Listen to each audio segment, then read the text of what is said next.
البدع والأهواء، أهل البدع العقائدية وأهل البدع السياسية. نقول بيننا وبينكم السلف، بيننا وبينكم الكتب، كان فيقول البدع بيننا وبينكم. الحمد لله رب العالمين، والصلاة والسلام على المبعوث رحمة للعالمين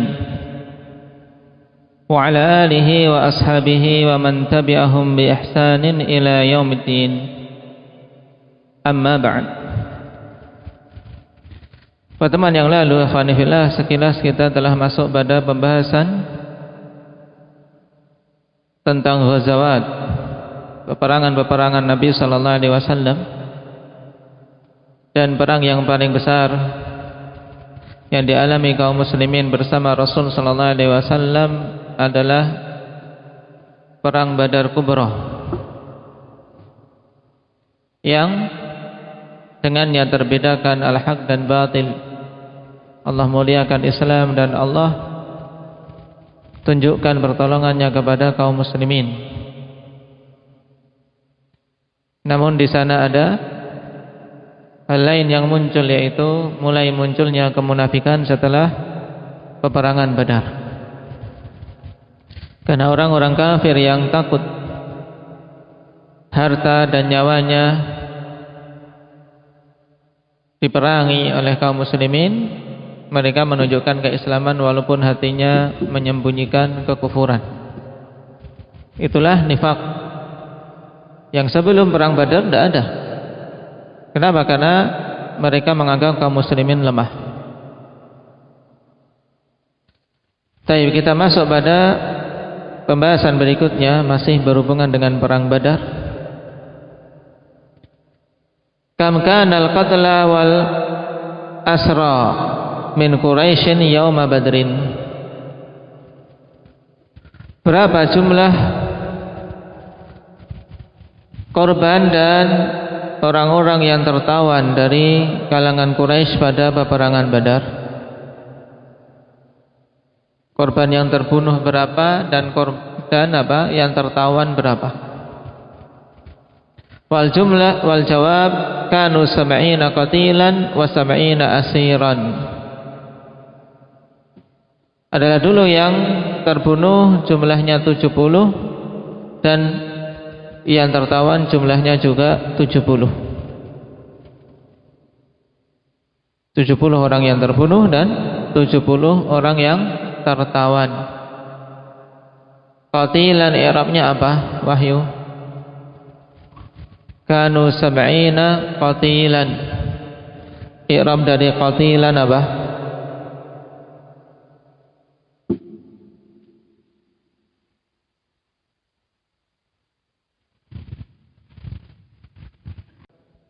Tayyib, tamyiz. 70 i'rabnya apa? Indak alif.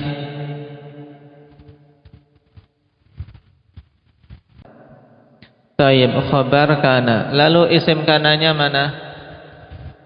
Indak Ismail.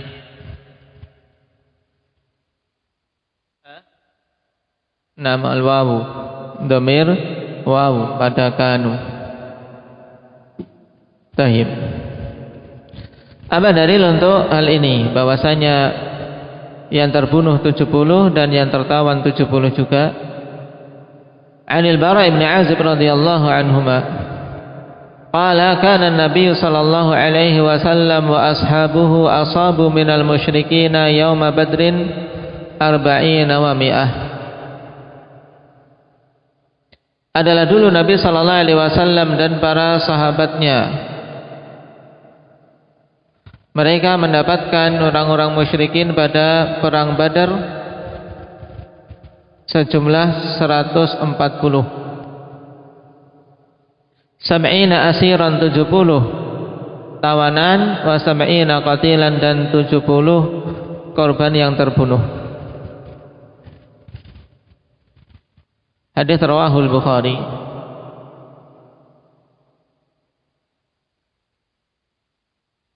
Dan kaum muslimin ikhwani fillah dalam peperangan mereka terhadap korban-korban yang terbunuh maupun yang tertawan, mereka memiliki aturan. Oleh karena itulah Rasulullah SAW ketika mengutus pasukannya, di antara hal yang diwasiatkan adalah untuk apa? Untuk tidak melakukan muslah. Muslah yaitu memotong atau merusak mayat-mayat musuh. Jadi korban atau mayat dari pihak musuh, walaupun kita membencinya, namun orang-orang kafir tidak diperbolehkan kemudian dipotong atau dicabik-cabik dan seterusnya.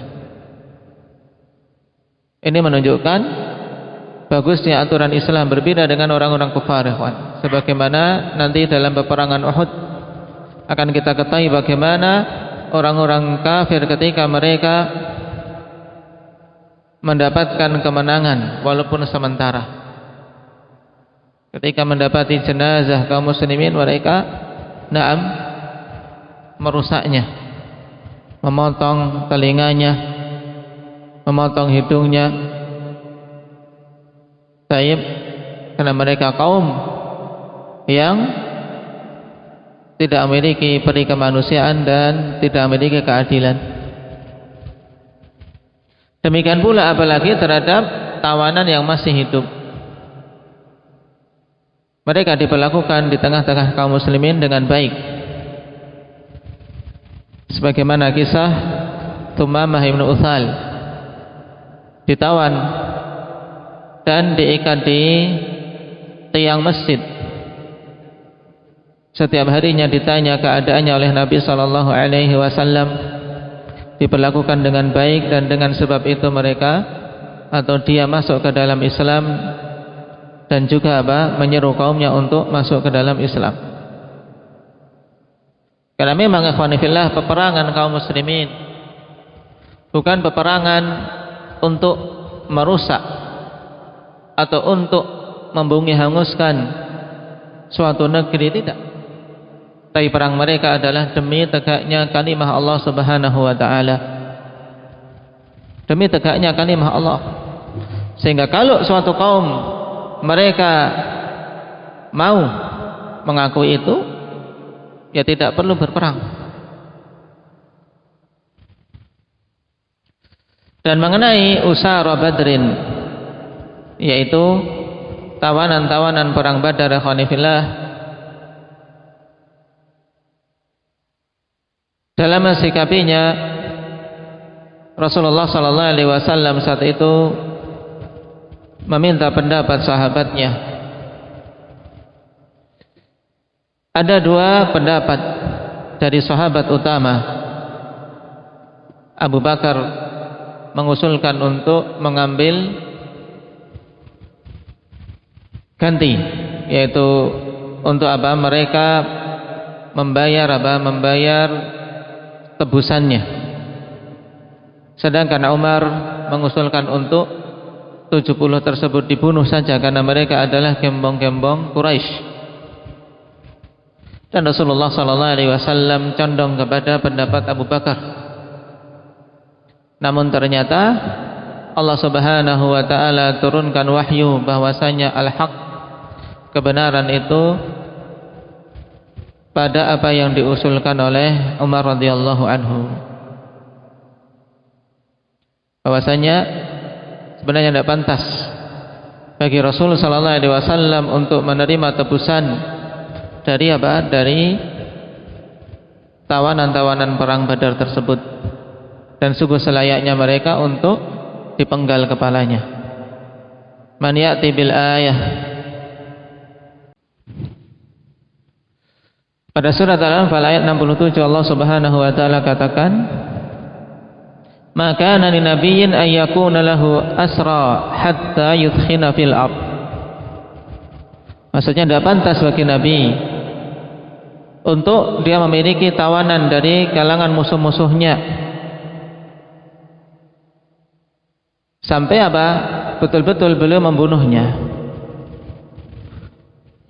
hatta yudkhina fil ard, yaitu agar betul-betul khonifillah masuk di hati-hati mereka rasa takut terhadap kaum muslimin. Naam.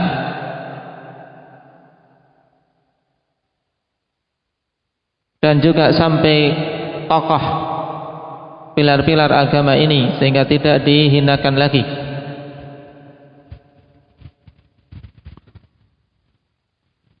Turiduna aradad dunya wallahu yuridul akhirah wallahu azizun hakim. Kalian menginginkan wahai kaum muslimin dengan mengambil fidak, mengambil tebusan dari tawanan-tawanan tersebut perkara dunia. Dan Allah Subhanahu wa taala menginginkan akhirat, yaitu menginginkan agar agamanya betul-betul nampak menang, yang dengannya kalian akan mendapatkan kemuliaan di dunia maupun di akhirat. Wallahu azizun hakim, dan Allah Subhanahu wa taala aziz, dan yang maha perkasa yang tidak terkalahkan, dan hakim, dan yang bijaksana pada semua syariatnya. Di sini teguran dari Allah Subhanahu wa taala terhadap keputusan yang saat itu dipilih oleh Nabi sallallahu alaihi wasallam. Dan walaupun tujuannya ikhwan adalah nantinya agar mendapatkan biaya, namanya perang butuh biaya, dan ini usulan yang zahirnya bagus dari Abu Bakar radhiyallahu anhu. Akan tapi Allah Subhanahu wa taala tegur bahwasanya mereka-mereka itu, yaitu gembong-gembong Quraisy yang ditawan itu, pantasnya adalah untuk dibunuh sebagaimana yang diusulkan oleh Umar radhiyallahu anhu.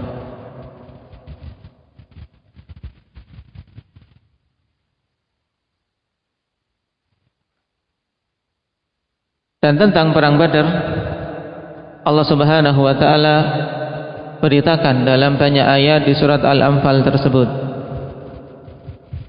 Makanya nanti akan disebutkan pada poin setelahnya. Mas-surah allati syarahat ahdatha ma'rakati Badrin bitafsil. Apa itu surat? Yang menjelaskan tentang kejadian-kejadian peperangan Badar secara terperinci. Wal jawab suratul Anfal. Nah, surat tersebut adalah surat Al-Anfal. Surat ini yang menjelaskan tentang kisah peperangan Badar semenjak awalnya, bagaimana awal Nabi sallallahu alaihi wasallam. Nah, yang perang Badar Kubra ini ikhwanifillah awalnya tidak direncanakan. Karena kaum muslimin saat itu ingin mengejar rombongan dagang orang-orang Quraisy. Namun Allah Subhanahu wa taala inginkan yang lain. Yang terjadi adalah peperangan yang besar yang tidak direncanakan. Dan Allah Subhanahu wa taala tunjukkan pertolongannya dan tunjukkan al-haq yang dibawa oleh nabinya. Adapun poin ke-592 insyaallah kita ambil pada pertemuan yang akan datang, karena butuh penjelasan tentang makna hadis tersebut agar tidak dipahami salah. Naktai bihadza walhamdulillahi rabbil alamin.